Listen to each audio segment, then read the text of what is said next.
We all know Donnie Thornberry as the feral, semi-adopted brother of Eliza, and he was by far the wildest member of their wacky family. Because Donnie spent a good portion of his childhood being raised by animals, he tended to have a very wild nature, and he could only communicate using animal noises, but none that Eliza could understand.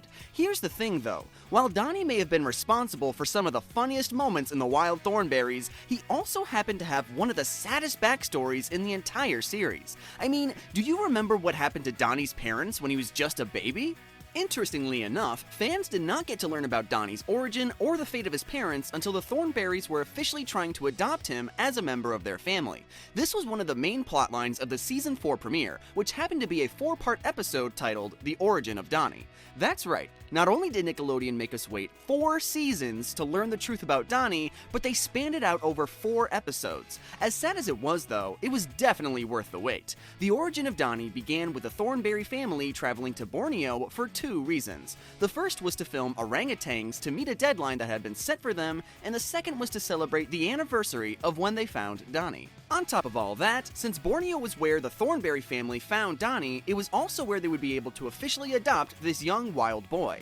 This was actually one of the first hints that Donnie's biological parents might have met a terrible fate. Near the beginning of the episode, Nigel and Marianne were talking to the head of the adoption agency, Mr. Mayasandra, who mentioned that he hadn't been able to track down Donnie's biological parents. He even told them that he wasn't sure if they were still alive or not, which is why he was comfortable letting Donnie stay with the Thornberrys for the time being. The episode continues with Nigel and Marianne leaving the family behind to visit an orangutan rehab center where they were hoping to film the majestic creatures. Meanwhile, Eliza, Donnie, and Darwin managed to use Donnie's chaos to convince Debbie to let them outside so that she could finally get some peace of mind.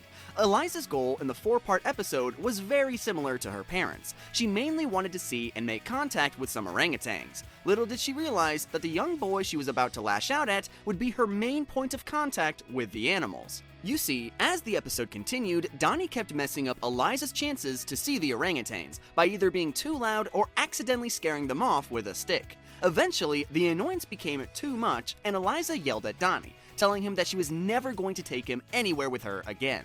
Donnie was clearly hurt, and as soon as her back was turned, he ran away. This marked the end of the first part of The Origin of Donnie. But would you believe me if I told you that this wasn't even the tip of the iceberg? The 4-part episode continued by revealing that Donnie had some strange friends that he met long before the Thornberrys ever took him in.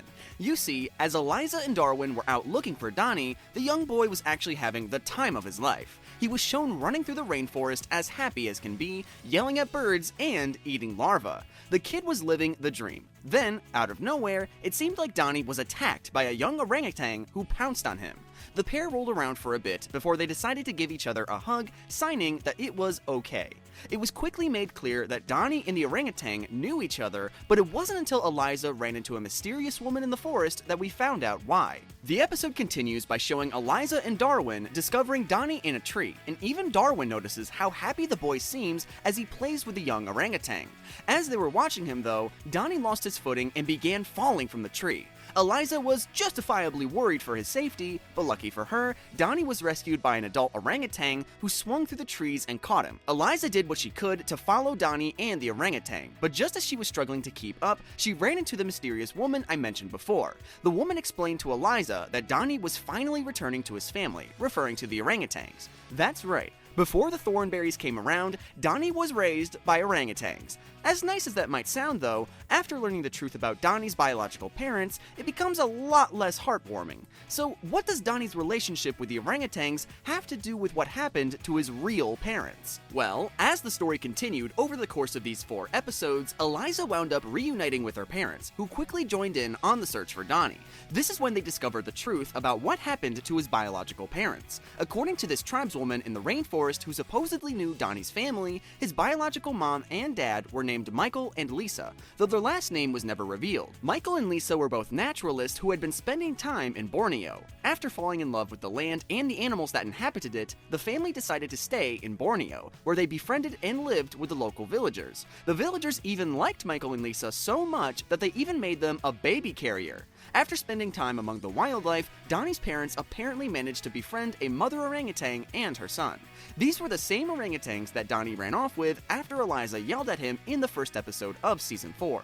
Sadly, the fact that Michael and Lisa were close to the orangutans would end up being the very thing that led to their death. You see, Donnie's potential happy life with his biological parents came to an end one night when a pair of poachers approached the orangutan nest. The poachers attempted to capture the baby orangutan, but during the flashback, we see the mother literally swinging in to save him. Tragically, the mother was forced down to the ground by the poachers and then attacked. One of the poachers used a club to hit the orangutan mother, and just as things seemed hopeless, Michael stepped in to save her life. Like the hero he was, he grabbed a hold of the poacher's arm, and then he bit it until he let go of the club. During the scuffle, the mother orangutan and her baby managed to escape with their lives. Sadly, this is where the happy part of the story ended. The poachers were clearly upset that Michael had stepped in and allowed their target to escape, and like the monsters that they were, they decided to take their anger out on the man who stopped them along with his wife. The camera pans away from Donnie's parents just as they are approached by one of the poachers holding a machete. The orangutan mother covered her baby's eyes, a scream is heard, accompanied by a slashing sound, implying that both of Donnie's parents were brutally murdered. The village that they had befriended decided to honor the sacrifice that Michael and Lisa made for the animals, but as they were sending the canoes with their bodies out to sea, Donnie wandered off. He was now alone in the world in a way that most children will never know after just losing his parents. But thankfully, there was another family to take him in. And I'm not just talking about the Thornberrys just yet. According to the woman who was telling the Thornberrys this story, Donnie turned to the orangutans that his family had befriended. The mother orangutan began to take care of Donnie as though he was her own child, as though she knew his loss and empathized with him. It is a relatively sweet ending to an otherwise horrifying story. But there is still one thing left to wonder about. If the orangutan mother took Donnie in and started to raise him as her own, how did he end up with the Thornberrys? Well, in the same story where fans learn the tragic truth behind the disappearance of Donnie's biological parents, the woman in the rainforest explains why the orangutan mother decided to let the child go.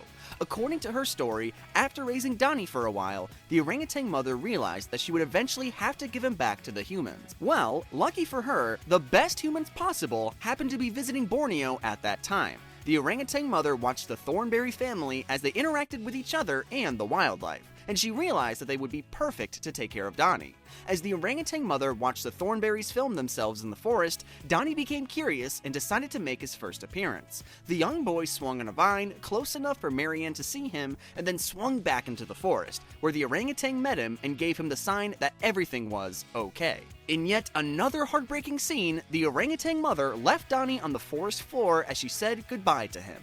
She watched as Nigel approached Donnie, and eventually the man took the child by the hand, and sure enough, Donnie became a proud and wild member of the Thornberry family. Overall, the story behind Donnie's biological family is a tearjerker, but I should point out that the episode did end on a bright note. As the Thornberrys heard the story about Donnie, they realized that they were always meant to raise Donnie as their son. By the time the episode was over, their adoption of the boy was officially finalized. They even decided to give Donnie the middle name Michael in honor of his late biological father. Donnie had a very rough start to his life, and the Thornberrys obviously made it better. But do you think things would have been better or worse for Donnie if he had remained in Borneo with the orangutans instead of being raised by the Thornberrys? Be sure to let me know in the comments below.